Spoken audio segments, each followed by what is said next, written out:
High রে high, ভাই রে ভাই, এ কি অবস্থা! এসেছি সেই টাঙ্গাইল 201 গম্বুজ মসজিদ দেখার জন্য। এসে দেখা হয়ে গেল। আমি কিন্তু বগুড়া শেরপুর মির্জাপুর থেকে আসছি, আর এই মুহূর্তে দেখা হয়ে গেল সোনামুখীর এক ভাইয়ের সঙ্গে। আসসালামু আলাইকুম ভাই। ওয়ালাইকুম আসসালাম ভাই, কেমন আছেন? আলহামদুলিল্লাহ, খুব ভালো আছি। আপনি ভালো আছেন তো? আলহামদুলিল্লাহ। আমার বাড়ি বগুড়া জেলার ভিতরে ধুনুর থানা গোপালনগর ইউনিয়ন, গ্রামের বাড়ি বাঁশপাতা। আলহামদুলিল্লাহ, দুইজনের বাড়ি বগুড়া জেলায়। আপনার বাড়ি কোথায়? বগুড়া জেলা কালু থানা পাইকাড়ি ইউনিয়ন। মারহাবা মারহাবা। আলহামদুলিল্লাহ, আমরা তাহলে সবাই আমরা লোকই। সবাই একই জেলার লোক।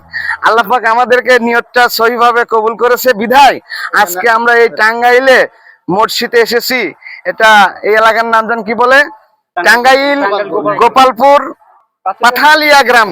পাথালিয়া গ্রামে গড়ে উঠেছে 201 গম্বুজের মসজিদ।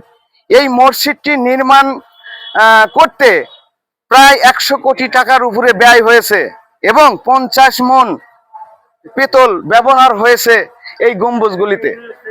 এখানে অপূর্ব, একদম দেখার মতো একটা জায়গা। আমি প্রিয় বগুড়ার ভাই, আপনাদের সকলকে আমন্ত্রণ জানাচ্ছি।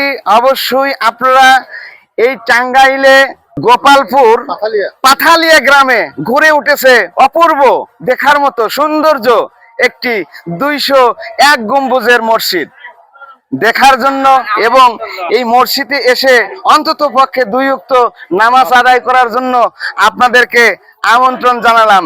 ধন্যবাদ কলিজার বন্ধুরা।